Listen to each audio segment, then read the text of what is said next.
Hey everybody, this is Cooper from Telepathic Bunny Comics. Uh, Welcome to Cryptids and Conspiracies. I got a special show for you tonight. It has a little bit of controversy attached to it. And hold on one second. Uh,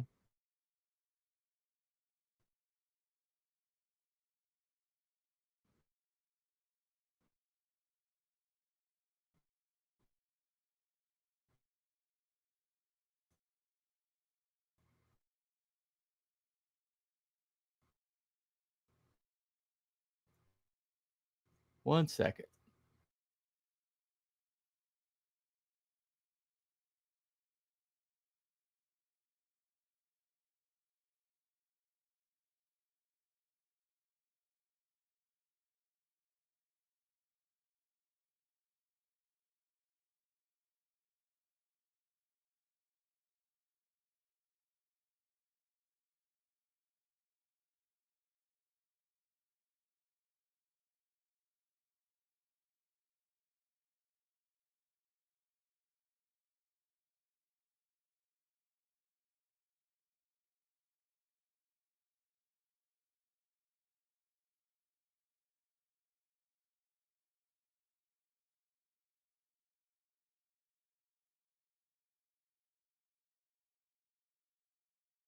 Um, all right. Okay, it closed. All right, I think it finally closed. Okay. All right, sorry about that, ladies and gentlemen. Having a little bit of problems here. Just have to overlook that. Anyway, let me bring people on before my internet conks out again. Let me bring this guy on right quick. Sir, nobody worries about upsetting a droid. That's because a droid don't pull people's arms out of their sockets when they lose. Wookiees are known to do that.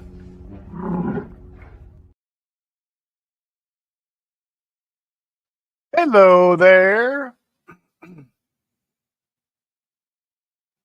How's it going? I'm fine. Hold on. Welcome to the show. All right, let me try to bring this guy on. See if it'll work for me. Okay. Go for it. All right, let's If try it's this no guy. Scottish, just clap! All right.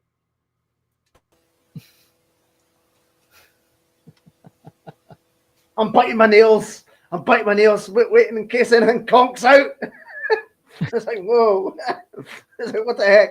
I thought it was me. I thought I'd broken No, something it's me. again. It's me. I don't know what was going on there. I don't know what was Hello, going everybody. on there. Hello. All right, welcome to the show. And last but certainly least, let me bring on this guy. Abby someone. Abby someone. Abby who?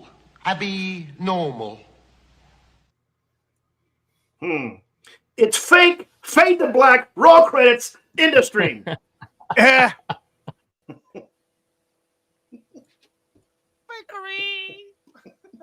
All right. all right. Well, you don't even have an opinion, so don't even start with that. All right, so I already got a few comments over here. Let me see what's going on. Abby is evidently talking. All right. Yeah. And this. All right. Got this comment over here. Please participate in the poll on chat, both Bunny's YouTube channel and my second channel. Oh, that's you. That's me. Why the hell are you guys talking on my chat? Come on now. All right. Anyway. Hey, now Uh, I'm doing marketing and promoting. So whatever's going on, it keeps looping. Whatever StreamYards All right, is going Brian. on tonight, it keeps Hello looping there. on me. So, Brian. Good evening. Good evening. all right, welcome. How was Yeah, you have to bring these chats on. Yeah, you have to bring these chats up, Wookie, because evidently everybody's on your chat anyway. But anyway, welcome to the show, not Brian. But okay, so tonight we're talking about the Shroud of Turin. It's the world's most heavily studied artifact. I mean, we're talking. It's not even close. This is there's an actual branch of science that calls itself the syndology, I think. But it is the study of the shroud, and so it literally has its own branch of scientific study. Wow. So I doubt any other artifact has that. Probably not. I think published papers on this thing are like 33,000 or something like that. So we're not going to get into that much depth, but I did find a show that did her homework. It's called InBetween, and I left a link pinned in the chat. But she's more thorough than I could ever be.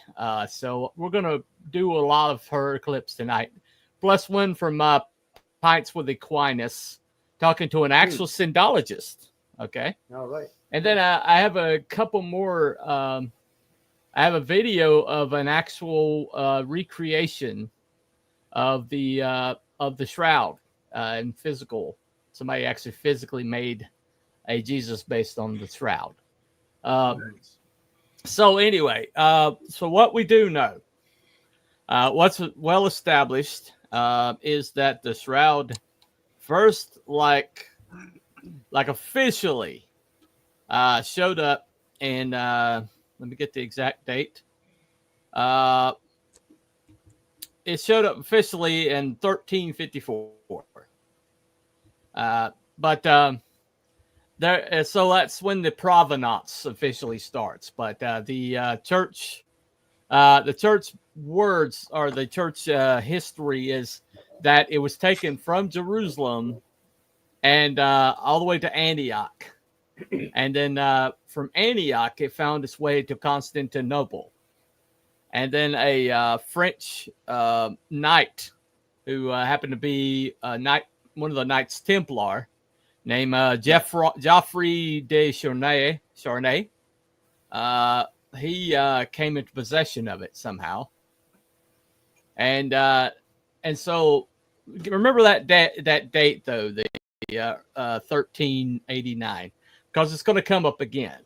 Very interesting place, but it was denounced by a local bishop, and who said that a painter admitted to have painted it, and so even back then it had its detractors, but the several popes have either supported the authenticity or denied its authenticity. It just depended. It's like it became a political football basically. But eventually in 1453, Geoffrey de Charnay's granddaughter Marguerite gave the shroud to the House of Savoy, Chambry, and there was a fire in water in 1532. Remember that date? It comes back up. And so in 1532, it had a fire. There's been several fires that tried to take out the shroud over the years. Make of that what you will, but this was the first one that's recorded. But it was taken to the new Savoyard capital of Turin in 1578, where it built a chapel for it, and it's been there ever since. But it was turned over to the church by the last last living Savoy, when he died in the monarchy dissolved, they gave it to the church. So it's been in church's possession ever since. Hold on a second. Let me see what this is right quick. I don't know why the stream isn't on Wookiee's channel. I have no idea. Anyway. All right. It's on. It's just not on. It's on another one.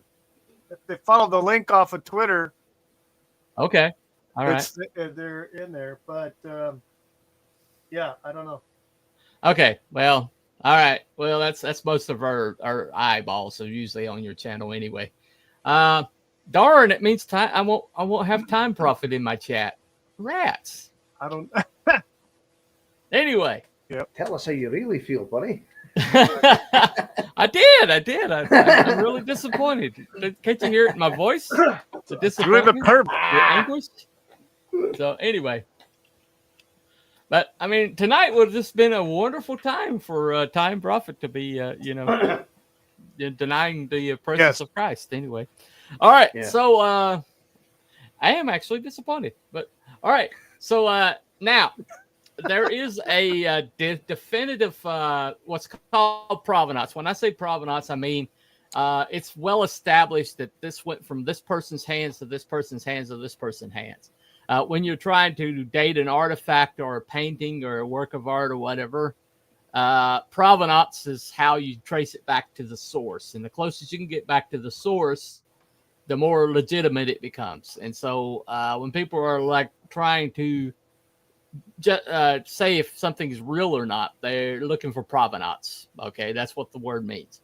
Anyway, but there is a something called the Sudarium of Oviedo, which is in Spain, and that's actually the head cloth. I believe it's the head cloth that covered the face of Christ, while the shroud is the cloth that draped over him after he came down off the cross. Or they refuse to say it's Christ or not, because there's no way to establish that. But the being or the individual that's portrayed on the shroud has all of the damage that is listed in the Bible that was done to Christ. So it's presumed to be Christ. What is this? What's going on now? Hold on a second. What? What's the matter? I keep seeing a private chat, and I've just been checking it. All right. Oh, anyway. Yeah. I sent the link. That's nothing to do with me. All right. It's just a link okay. to have, yeah. All right. Well, it's not so you guys are paying attention. Anyway. I'm listening. All right. So now, for the most part, they believed it was just like the shroud was like basically a piece of cloth with a vague outline of a human on it. And for years and years and years, everybody just, they didn't know what this vague outline of the human was. And so a lot of people presumed that it was somehow fake. It was somehow faked. And so it just, but something happened the first time it was photographed. And it was game on. Let me play this right here.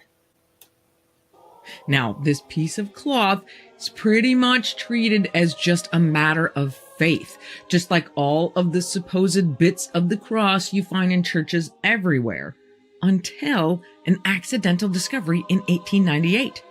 For the occasion of the 400th birthday of the Turin Cathedral, the city planned a sacred art exhibition and arranged to have a guy named Secondo Pia, the local photography expert, shoot the first ever pictures of the shroud.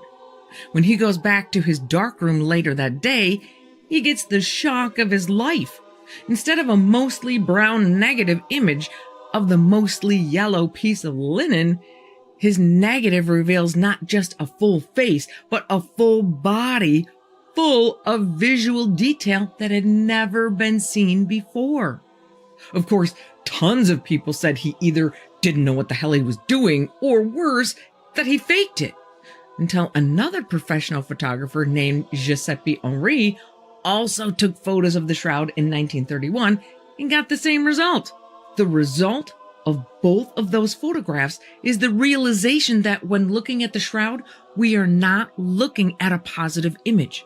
We are looking at a negative image. The real image can only be seen when looking at the negative. And that negative showing the positive image is the iconic vision of the shroud that most people know today. Okay.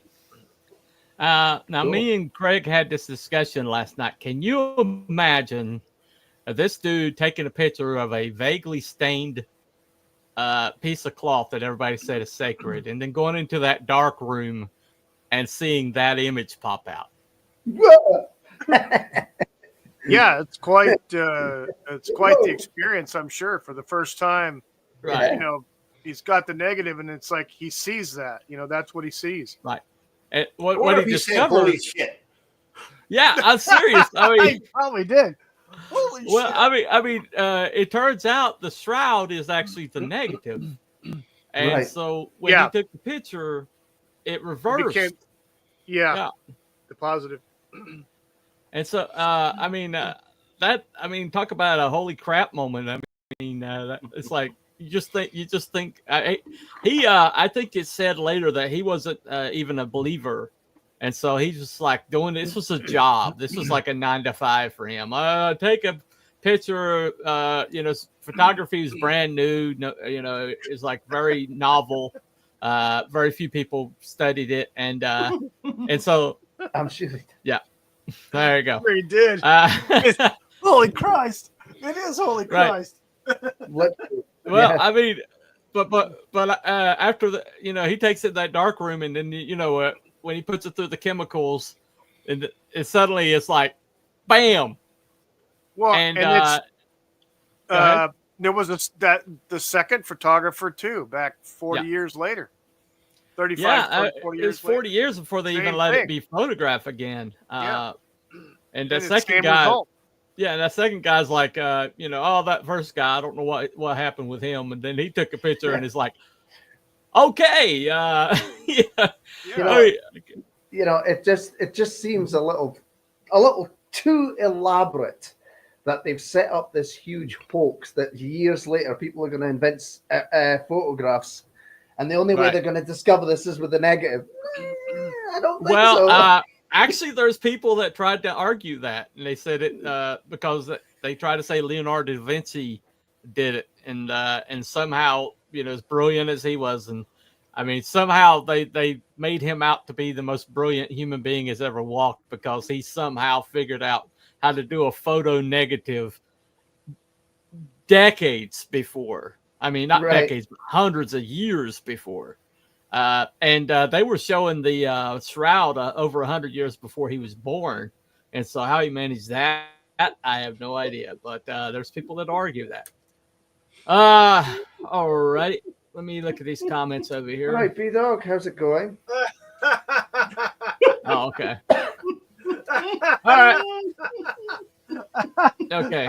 All right. So now I thought I the got first that thing- one out. B-Dog, come on. I thought I scratched Yeah. it out.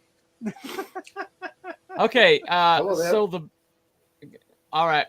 Well, this is I knew this was going to come up. You're gonna, and you know, our friend Time Prophet brought it up last week, and this is the one. This is the thing that everybody brings up. You'll see every comment section of every video on the shroud, and they all have these ideas about how it could be faked that are crazier than the idea that Christ could have created this when he resurrected. And so it's but one of the things that they always point to is this 1988 carbon-14 test. And so the next few videos I'm going to play are all to do with that, because that's the big elephant in the room that needs to be dealt with. Yeah. All right. And So, as you I look watched- into everything, you'll find that there was a lot of shenanigans going on, because they did have Right. a specific, detailed list of specific things they were supposed to do, and it all changed. the first video I'm going to play has to do with the first group, the one that did the most detailed. Yeah. What was you going to say? watched Go ahead. I watched the video that you sent in the chat. Yeah. Earlier with what was it, Metatrons? Hmm. I watched that. Right. So they talked about the carbon dating and all that stuff on there. Yeah. So everybody that wants to debunk the shroud will bring this up, but it might not be as open and shut as they think. But there was a group that was earlier, the very first group, and it was led up by a physicist. Okay. And it had a whole bunch of people involved that were believers and non-believers. and scientists of all stripes, of all different different brands of scientific thought. And it was called, let me play that right quick. Besides not knowing that he would be the first to photograph the face that many Christians believe is the face of Christ, Secondo Pia also did not know that he would inadvertently create a new branch of scientific study called syndenology, which is the name specifically for the scientific study of the shroud. The word synden being Greek for shroud. Scientists from a multitude of disciplines start theorizing about the origin of the shroud's image. But other than studying the photograph and its negative, there isn't really a lot they can do. The shroud is off limits. But by the 1960s, the Turin Archdiocese, who were its acting custodians at the time, they start to think, well, hey, maybe we should figure out the best way to preserve this thing. So they form an 11-member committee, some members of which are scientists who between 1969 and 1973 try to figure out what they need to do. And that's when the first fabric samples are taken. But things really get going in 1977 when the Shroud of Turin Research Project, or STURP, which is a 33-member multidisciplinary team of scientists representing a multitude of countries and a multitude of religious beliefs, including mostly believers, but skeptics as well, is given 120 hours of access to the shroud to collect as much information as they can get. Rumor has it that the night before the testing was to begin, the scientists were gathered at the hotel bar, relishing their free trip to Italy, thinking it's going to take them all of a day to prove this thing is a hoax. Even the believers, but they are wrong. After a day, they're more stumped than ever. The scientists work in shifts to maximize every hour before the 120 hours is up. This includes tape samples and vacuum samples to collect trace evidence and every kind of photography you can imagine. The information gathered is then taken home to be analyzed. It takes them another 3 years to come out with a conclusion. What did they decide? They have no idea. In their final report, they say, "We can conclude for now that the shroud image is that of a real human form of a scourged, crucified man. It is not the product of an artist. The bloodstains are composed of hemoglobin and also give a positive test for serum albumin. The image is an ongoing mystery, and until further chemical studies are made, perhaps by this group of scientists or perhaps by some scientists in the future, the problem remains."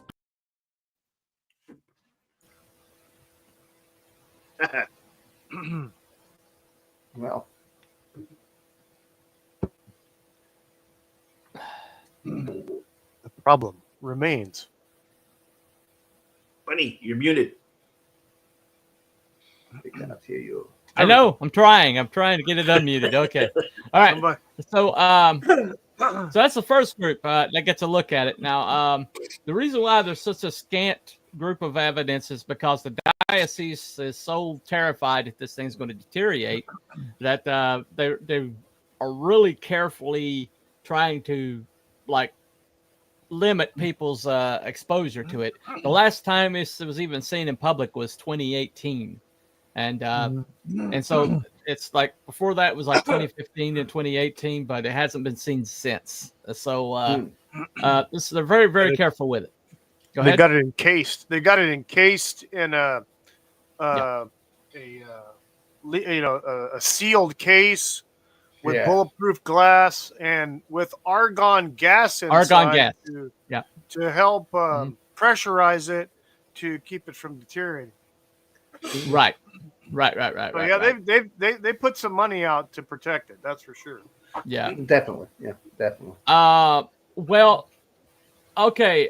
So, let me play the next one, and all right. So they decide that they need another test, but there's one test that they didn't do the start that guys didn't do. Because it requires taking a sample, which would mean taking a piece out of the shroud itself. And so they decided that they were going to allow a carbon-14 test. Now, what happens next is shenanigans. Let me go ahead. Let me go ahead and play. Harry Gove from the radiocarbon dating laboratory at the University of Rochester goes so far as to say this: almost without exception, there were people who honestly believe it's Christ's shroud.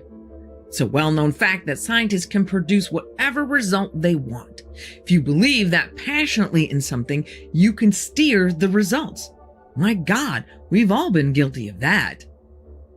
In the end, the carbon daters win the day, and all other tests that the Vatican had approved are canceled with the exception of the carbon dating. Now, through these many months of planning, a protocol for how the carbon dating process would go down had been established. 7 different laboratories would do the testing. 2 different methods of carbon dating would be used: the old method that has an established track record, and the new method that hasn't been around as long but needs a much smaller sample.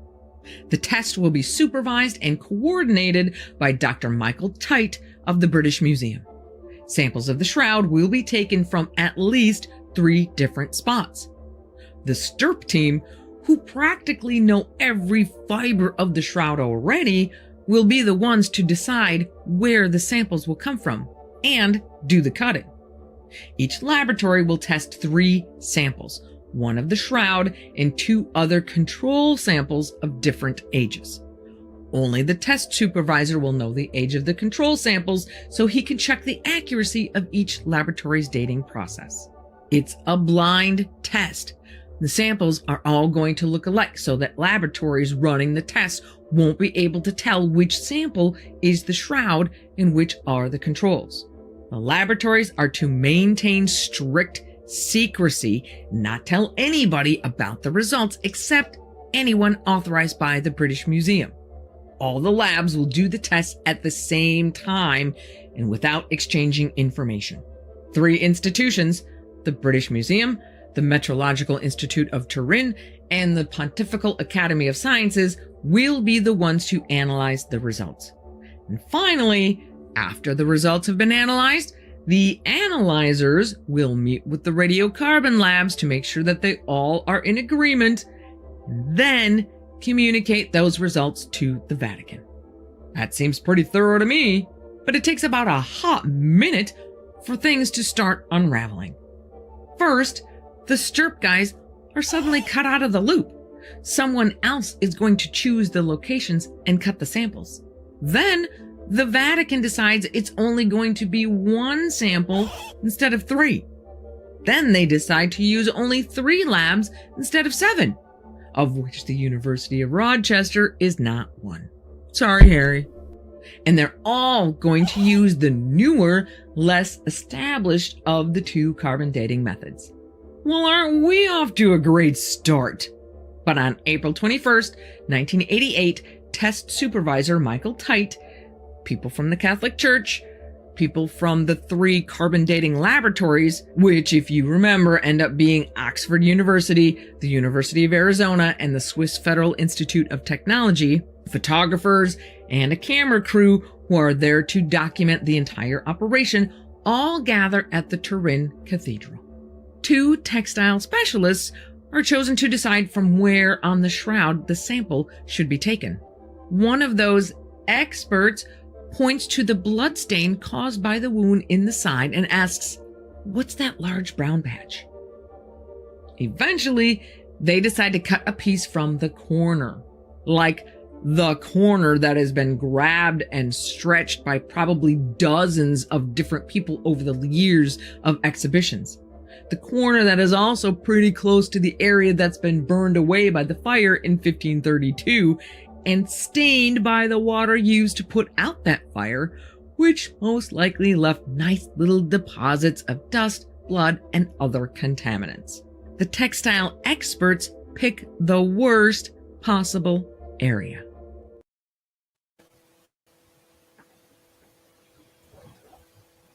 Dumbass! Oh, yeah. Oh, yeah. Okay. Well, I'll tell you what. When Mhm. they eliminated the Stirp guys, because they were the Yeah. ones to first analyze it, like every square inch of that thing. Right. I feel they did that for a reason, because they knew where the repair was versus the stuff that was original. Yeah. So Well, now Pints with Aquinas. Now this is the first one that I watched that kind of put me onto this, but he's got an actual syndologist from the Vatican. He sat down with this guy, and this guy he teaches this. Okay, he teaches at the University of Turin. He teaches this course basically on the shroud. So this is somebody who knows pretty much better than anybody, and he wasn't impressed with the testers either. And he had a very unique perspective. This is a little longer clip, but let me go ahead and play this one. So. Before we get further, I know that people are going to come in with these thoughts of, wasn't this disproved? So it might be helpful to show why that isn't the case before we go on to kind of assuage people's... Right, let's do that. Okay, so slide 3 here shows some pictures. This is probably what you saw in Front Page News in 1988. Look pictures at that. Of Dr. That must Michael frustrate you Tait. so much. Can you see the 1260-1390 exclamation part? That's the exclamation part that really, it just screams academic excellence and propriety, doesn't it? Yes. These same guys with this very composed stance with their arms folded before these powered pillars. It just says these same guys got what's the number? I'm going to forget how many million in sterling they got for their new museum. The next day, it's a matter of the public record. The moment this was published, they were able to build their new laboratory. Some stuff was very fishy from the start, but it's just the case that across the world, front page news everywhere was the Turin Shroud it's been proven to be a medieval fake. It tells us nothing, therefore, about Jesus' sufferings. It can't be considered a relic, etc., etc. And so if you still believed that the shroud was real after this point, you might as well believe that the earth is flat. You're about the same category. And my heart just goes out for those people who are serious students, are the ones who had dedicated hundreds of thousands of hours, especially the team from Stirp in 1978. These guys had published already over 20 peer-reviewed scientific journal articles. They knew from the start to be suspicious of this. Really? But what I like, and this I would lead with this now, is that as of 2017, we have a published article that shows that the conclusions from 1988 are no longer sustainable. So I should say that again, the very publication, Archaeometry, out of Oxford, that published this 1260 to 13, it said that conclusion can no longer be sustained. And I'm sure that hit the front pages all around the world too, right? Right. No, exactly. So although it is a matter of mainstream science, so if you want to find in the literature, you're going to bump into this. The French researcher who published this article is Tristan Casabianca, another friend of ours who teaches at our university. And he goes into all the details. It's a fascinating story. But I want to say it was in 2017 that according to the Freedom of Information Act, these laboratories were compelled by law to release the raw data that shows how heterogeneous were their individual results, because there was Oxford, Zurich, Oxford, and Arizona. Those were the 3 laboratories. And the idea was that they were going to publish independently and that their particular results, but that didn't happen. They lumped them together and gave us this big arc, 1260 to 1390, 95% sure that this is the time period from which the shroud hails, and so it's fake. But the bottom line is that they use a sample from the top left corner of the shroud, which we know to be anomalous. It's just not representative of the rest of the shroud. And we knew that, and we had proof of that 10 years prior. You would think somebody would have the sense. Do you think they knew that? Well, they ought to have known. That much we know. We knew though that in the moment that they're cutting the sample, 8 centimeters of the most prized relic in all of Christendom, and of course you know that with carbon dating, you carbonize it as you destroy, you put into a fire, basically, this cloth never to be seen again. And so you'd think you'd be very careful. Like, compare that to the STRP team, the Shroud of Turin research project of 1978. For a whole year, they prepare just so all of their tests will be non-invasive, non-destructive. And yet here, we're about to destroy forever 8 centimeters, and they don't know where they're going to take the sample 2 hours prior to the experiment. And it's all on videotape. In Italy, there was a documentary that came out just telling this whole fiasco, and it's called La Notte della Sindone. It's the night of the shroud. And you know who does the narrating, if I'm not mistaken, is the same actress. I'm going to forget her name now, who plays the devil in The Passion of the Christ. Yeah. So it's got some fun imagery there. It's a little on the nose. Yeah, exactly. It's a little edgy, but the fact is I can understand why some people were upset. But here's the thing. Even if you think that those laboratories did good science, and I'm willing to be benevolent and say as much, even if they did perfect science, they did so on a sample that tells us literally nothing about the rest of the shroud. Like, you could look at the chemical composition, like you can see a map, what's called a brightness map from the UV fluorescence. Like, turn off the lights, shine UV, capture what fluoresces, and it tells you about the chemical composition of the cloth. It's all uniform. It's all like orange hues, maybe a little yellow, a little red, but it's not forest green. But that's exactly what color it is in that top left corner. Like, a little kid in kindergarten can point to that and say, look, Mom, that part is different. And yet this is where these, world-renowned scientists.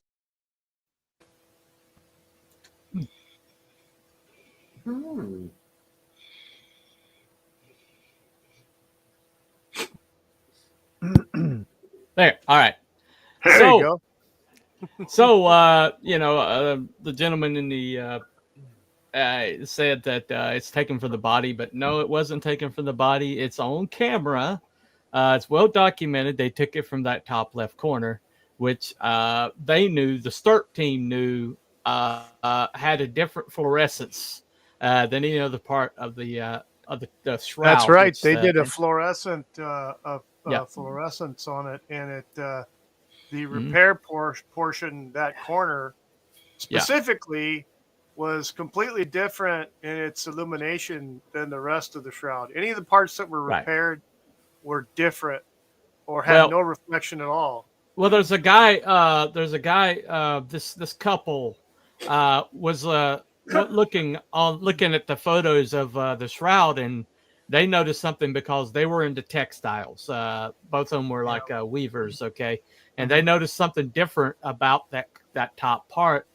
And one of them did research and discovered that there was this method in France around this time that was like it was well known in France at this time, of taking apart the weave and reweaving it by hand. Right. And it was known that the shroud was repaired around this time by the monastery, and so evidently these nuns were so good at their job that basically they wove on a strip of cotton fabric. It's been determined it's cotton. And they did it so well that you couldn't see unless you were like really looking closely at it under a microscope. And it was also dyed to match the rest of it. Yeah, and they did such a dang good job that it hadn't been discovered until, except for that fluorescent strip. They didn't know why it was fluorescent that way. But when after the carbon dating came out, somebody, one of the scientists, John Jackson, I think his name is, the primary guy from STRP, he looked into this and he went back to his samples and discovered that he had cotton fibers in that corner, the tape that he had from that corner. And they determined that indeed that strip was cotton, and that's where they took the sample from. So, right. There's a picture. There's a picture actually. I don't think it's a microscope picture, but it's a very, very, very blown up picture of the weave, and you can see where the weave pattern, which is a herringbone pattern, has it kind of it adjusts, and it's not supposed to do that, and that's where the repair was. Right. It lines up exactly with the fluorescence. My question is, Why were the people from Stirp kind of left out of this process? Was there a reasoning behind that? Was that ever stated? No, they just basically they showed up and they said they wouldn't be that you're not necessary. We've got our own experts here because we don't want to.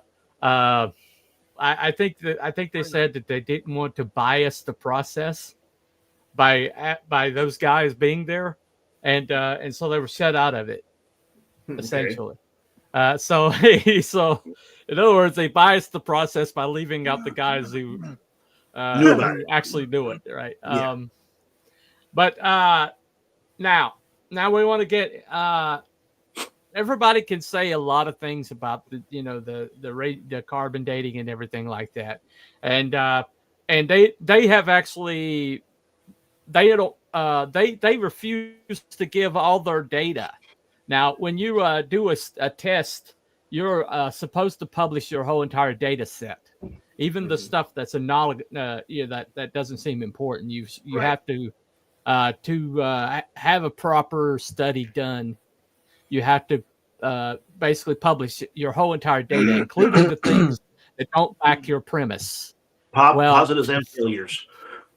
Right. For 30 years, the British Museum wouldn't give the data to anybody. For 30 years. It took court cases and they before they finally gave them the reports, and the thread that they used from one end to the other had a variation of it of a couple hundred years.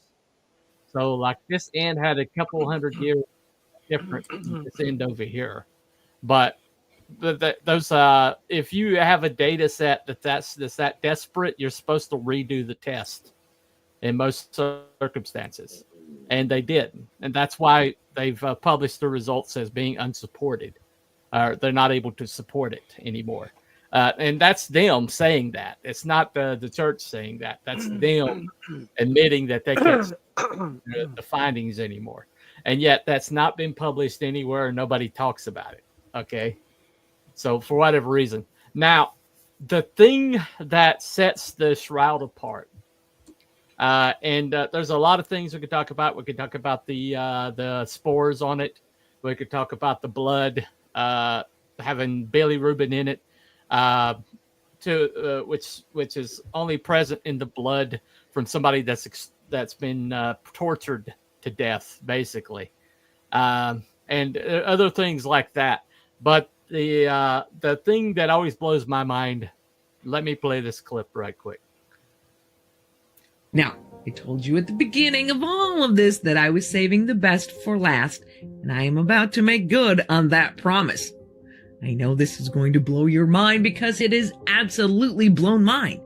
This one bit of information might just be enough to make me a believer. If you look at the pictures of the shroud, either the positive or the negative, it's pretty easy to see that there's a lot of shading happening in the image. We know we're not dealing with pigments. So let's say you're drawing something with a pencil that requires shading. How would you do that? Well, you would probably apply more pencil lead where you want the picture to be darker and less pencil lead in the lighter areas, right? If you were to transfer that idea to the shroud, that would mean more of this yellowing, aging effects in the darker areas and less in the lighter ones. But that is not what is happening on the shroud. The darker colored areas are not the result of a change in color intensity. Instead, it is the result of a larger or smaller amount of colored or aged fibers per unit area.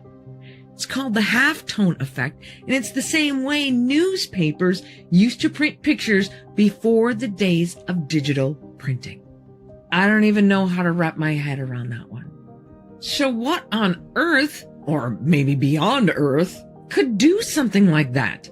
Well, believers and some scientists have a theory.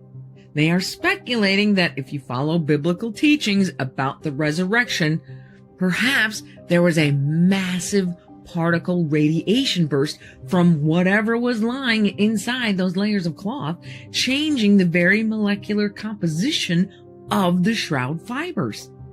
This radiation burst would account for many of the unusual features of the cloth, like the fact that only the topmost layers of the yellowed fibers are affected, why the bloodstains still appear so red, the extra carbon-14 molecules that throw off the carbon dating, the fact that the density of the image is the same on both the front and back images, and even the odd proportions of some of the body parts. And scientists have already run experiments where they bombarded a piece of flax linen similar to that of the shroud with protons and were left with a piece of cloth bearing the exact same rapid aging characteristics that are present in the shroud. Or others think maybe it was UV radiation. Tests conducted using UV rays also replicated the same changes to the fibers. One interesting note, the UV testing that was done used a laser pulse that lasted only 1/40 billionth of a second and required billions of watts of power. If you expand those calculations to what would be necessary to imprint the entire shroud, that would require 14,000 lasers operating simultaneously using 34 trillion watts of power. Of course, if this is the true resurrection, I think God would be able to muster all the energy he needs. Okay.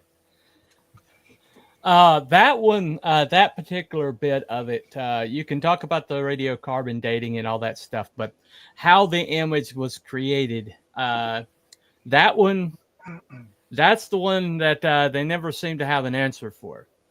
And, you know, our friend in chat is obviously against the radiocarbon thing. And he'll have to give me his findings because I didn't see anything. I didn't see that information anywhere. I was waiting, but if you've got sources, that'd be interesting. Yeah, I mean, that's fine by me. I didn't see those sources, but you know, I'm more this idea. I like this idea. They've already established that the blood isn't too degraded for them to get DNA out of. So sorry, guys, the cloning's not going to happen. AB, from wasn't it? AB, Yeah, AB blood type. AB blood type. Yeah. Which is a rare blood type even today. So let me show this, but this is the image that's on the cloth, and it has enough information to make a 3D image.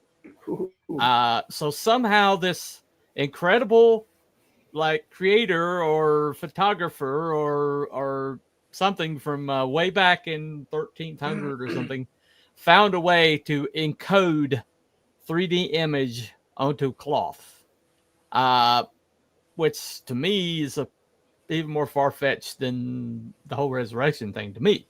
But this is they fed the information into a three-dimensional computer and created a hologram.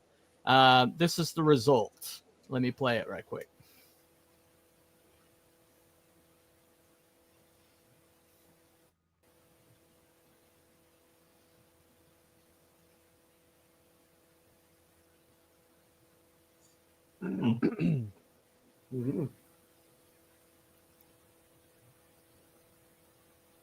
So this was fed into a computer that NASA uses to create three-dimensional models of planetary surfaces. And as you can see, the detail that's encoded into this image is like down to hair fibers and things like that. And so, you know, you can talk about the radiocarbon or whatever, where it came from or anything like that. But this, the amount of power it would take to create this image onto the cloth would take, like she said, like a laser of incredible power. And this is they didn't do any alterations or anything like that. This is literally the information that's in the cloth itself. Well, they did a 3-dimensional several years ago. It was on a documentary So, on one of the, Discovery Channel or something like that. Years ago, probably a couple decades. And it was, they used computers at the time, and but they showed the 3-dimensional image. And of course, it was in green. Right. But in versus, let's say, a photograph or a painting, and you could tell the difference in that the photograph had even peaks wherever the peaks were, and they weren't they were very shallow, so you could tell it was flat. The painting kind of didn't even hardly register. Probably about the same, depending on what kind of medium was used on the painting.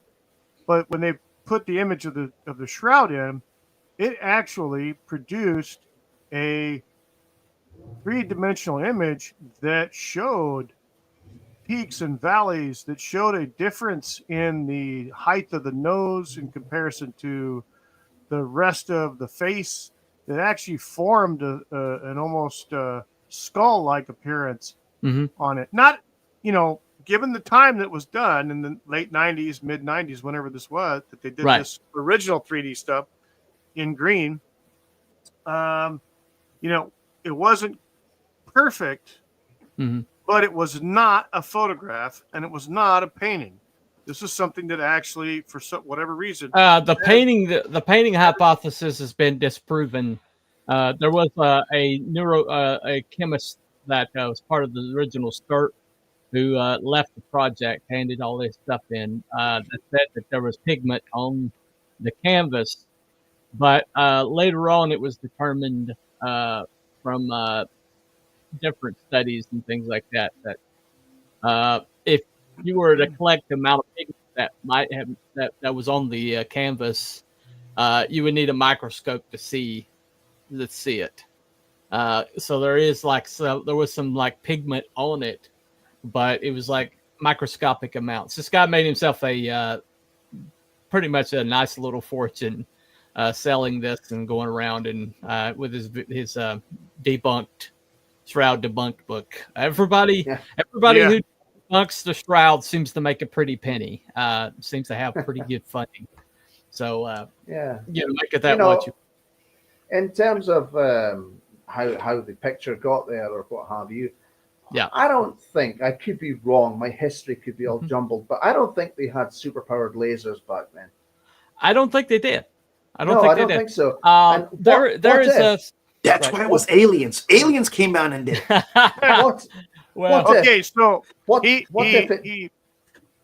Jeffrey in the chat, he's talking about the image. There is. So the image of the Shroud have shown some skeletal features that suggest that some type of radiation created the image.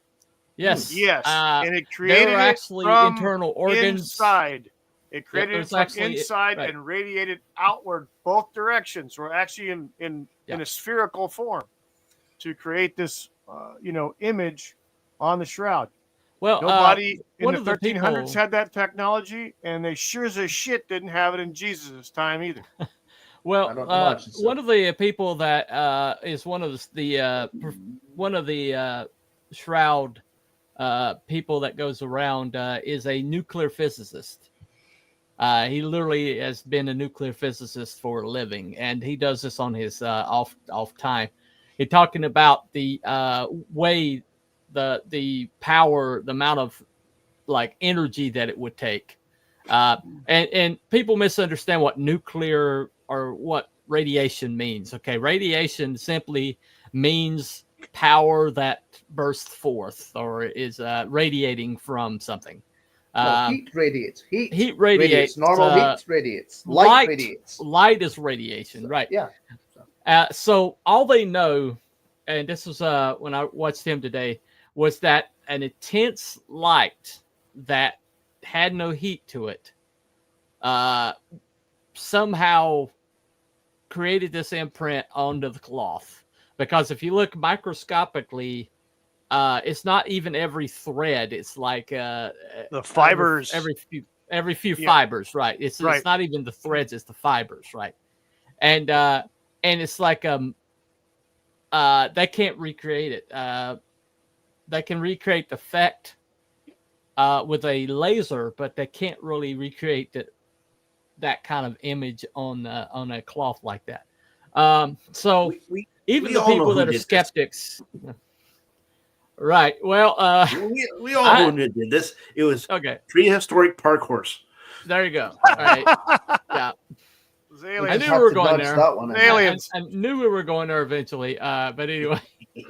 So so I mean, you look at this. You look at what, and Jeffrey quotes the scripture here in Matthew 12.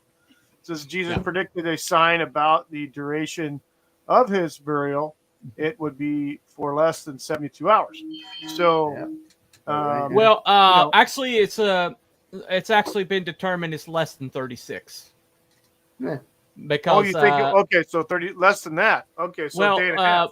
The way the Jewish their days were from sunrise to sunset, and so they had to rush his burial because sunset was happening, and so that was the start of the day, and then it would have gone through the sun to the next sunset and then the sunrise, and so it been the day that he was crucified would have been the first day, and then the Saturday would have been the next day, and then Sunday would have been the third day.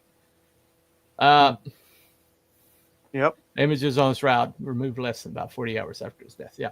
But if I haven't even gotten into the damage done to the body, but they can tell the damage done to this body all the way down to how many lashes he took. They're able to determine that one of the people that scourged him was shorter than the other. I mean, that's how detailed this is. I mean, they're able to determine. That was something to what the stirp thing, right? Yeah, but we're talking about people. Like hundreds of people have studied this over the years, and some people that are like some of the most brilliant minds on the planet, and they haven't been able to completely 100. The only people that think it's completely debunked are the people that believe more outlandish things than the people who believed it's legit. To me, I mean, just to me, I read these the debunked people, and they're always like, "Oh, it's an artist did it." Leonardo da Vinci did it. They determined that you could do it with infusing it with silver and then putting it in a curoscope or something like that, or a light source. I can't remember what it's called, but like a device that they use to paint with. And now, according to, but they can't recreate it though. Even though they say that that's how it happened, they can't recreate it. Now, according to what I recall in the Bible stories about Jesus' resurrection and crucifixion and resurrection, is that he wasn't in there. When they opened it up, he was gone. It was just a shroud. He only appeared to them later, out of basically, for all intents and purposes, out of thin air. He just showed up. Now, and he was solid. He was solid. He showed them the wounds on his feet and his wrists where they'd been crucified, etc. And according to like theologians I've read after in the actual scriptures themselves, he was gone by the time the stone came away from the door, and they just found the cloths like where the way they folded them around his body empty. And so basically he went from physical body to energy, pure energy, spirit, and then back to physical body at some point. But he was still energy at the point where he met one of the ladies in the garden because she couldn't touch him because he had ascended, he said. So he went. He changed his form according to the scripture, and so that kind of power, ability to do that, to transmit physical into energy, we can't. We don't have any way of doing that. Okay, there's no teleporters. Okay, we Again, don't have teleportation. Okay, we don't, but God might. Yeah. Well, I was granted. gonna say, I was gonna say is we don't know what that looks like. We No. don't know. Yeah. We don't know what the process Nope. looks like. I mean, No. when one thinks of these things, you think of Yoda or Obi-Wan just Right. disappearing, Yeah. and the clothes just fall. Or another example would be like a big woof, a light, Right. or something like that. Like a big whoosh. Right. So that's So- the kind of things I would imagine. So What's really intriguing to me is the fact that the shroud has both the front and the back of a human male body on it, showing all the wounds and everything like that were on the, on his body, transmitted to the Yeah. cloth. So if there was a radiation, which scientifically it had to be some sort of radiation. Right. But that radiation emitted from the body. Whoever was under that shroud, it emitted from that. It wasn't applied to it. It wasn't from the side or above or underneath. It was the source. It was it was a source. So the source was what was wrapped in the shroud. That's the intriguing thing. yeah, that's right. Yeah.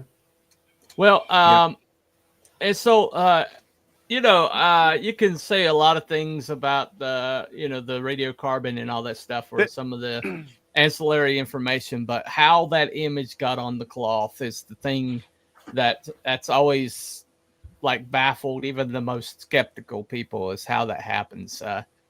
If some human was able to do this back in medieval times, why can't we recreate it? With our modern technology. But anyway, so I'm going to go ahead and close my poll in my chat. The strip should not have been there. Jesus' body is not laid on the floor. Can I ask something? Okay. Right? I'll ask this question. Right? Yeah, How many? Go ahead. How many other people have been discovered that have been crucified and have been buried in these shrouds and stuff to compare this to?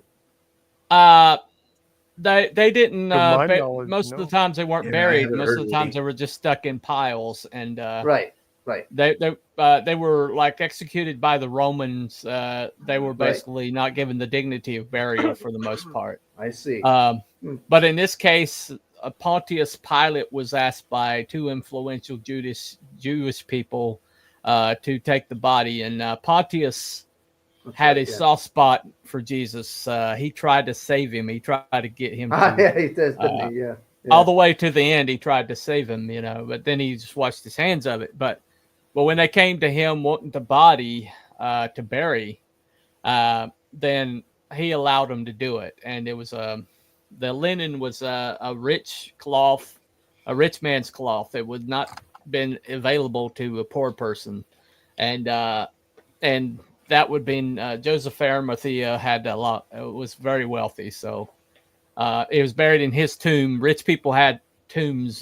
Poor people just got holes in the ground, But this is a tomb, and so it all fits. Every bit of the biblical narrative fits the shroud. The information on the shroud. So anyway, one last comment here, and John encountered something that caused him to see and believe. What was that? Right. Okay. I'm going to close my poll. I have a few. I'm going to close my poll. Yeah, you made it weird. You somehow made it weird. Okay. Ending my poll. I've got 4 votes. So ending my poll now. And okay, let me see these results here. This should be interesting. Okay. I had 2 votes for undecided, 1 for confirmed, and 1 for in the middle. So that's what I had. Well, that's no fun. I have one vote, Mhm. and it's in the middle. Okay. Right. Well, that's no fun. I was expecting somebody to go debunk so I could go heathen. I don't get to stole my thunder, man. All right. Well, obviously, I'm a confirmed. So that makes 2 confirms. What are you, Wiki? Well, the question is the shroud fake? Mhm. Did we confirm it's a fake? Oh, that's right. You're right. Yeah. So I'm a debunked. I'm debunked. It's not a fake. If it's a fake. You're right. You're right. I didn't make it clear. We don't want it to be confirmed. All right. I didn't want it to be confirmed. I'm a debunked. All right. I'm a debunked. All right. So sorry guys, I didn't make it very clear. I didn't word it right. So I apologize for that. Close call. I'm a debunked. All right. I'm a debunked. There's 2 in the middle. Yep. I'm going to move the confirmed over to debunked. And then undecided. So I'm going to move that confirmed over to debunked. What are you doing? Are you acting like a blue state and you're moving votes all over the place in the presidential election? He's redistricting. He's redistricting. He's wearing a blue shirt. Look. He's wearing I a blue always shirt. admit people are Blue right. shirt. I always admit people are right. All right, I'm going to blue state it. All right, I'm moving them over to debunked because that's clearly what they meant. So, all right. But it's okay when you do it, though. That's fine. It's all right when I do it. I'm wearing blue, okay? I'm wearing blue. All right. All right. All right. So 2 debunks, 1 undecided, and 2 in the middle. So that's what we got so far. And you got 1 in the middle? I got 1 in the middle, and that's all the votes. Okay, so that's 3 in the middles. 2 debunked and 1 undecided. What are you, Wookie? I'm about 5'11", a little overweight, and high blood pressure, blood sugar. So, aren't we all? And a seriously bad sense of humor. Yeah, I got that as well. Okay. No, I want to say, okay, from a faith point of view, since I am a Christian, I would say that it's not fake. From the scientific point of view, I would say I'd be undecided. Okay. So I'm somewhere in the middle. You got to come down one way or another. I'm somewhere in the middle, but I'm leaning more toward. Well, I'm leaning toward more. It's not a fake. Okay. Yeah. So decide. Are you in the middle or are you debunked? Debunked. You're debunked. Okay. All righty. How about you, Cruel? I believe that the shroud is real, and that is absolutely an image of Jesus. All right. So you're debunked. All right. Okay. All right, Abby. You actually gonna come down somewhere? Given the question for the episode tonight, is the shroud fake? I'm in the middle. The shroud is not fake. The shroud is not fake. The shroud is real. Is it the image of Christ? I think that's a different episode. All right. Fair enough. Fair enough. So I think we got 1 more debunked than we have in the middle. Is that accurate? What do you think, Wookie? Is that pretty accurate? Yeah. Okay. All right. Thank you for your help. Anyway. No problem. He's always a big help, all right. isn't he? Okay. No problem. No problem. Well, by my numbers, we got 1 more debunked than we have in the middle, but in the middle was pretty strong there. Okay. So, all right. So we're going to say tonight that we're debunked. We're going to go with debunked. And the shroud is not a fake. The shroud is real by, all right. But we've got a lot of people in the middle. So it's not like a definitive knockout of the park. But debunked did win. You're debunked. Yeah. Okay. Okay. We're debunked. All right. That's solidly. We're solidly debunked solid now. Okay. All right.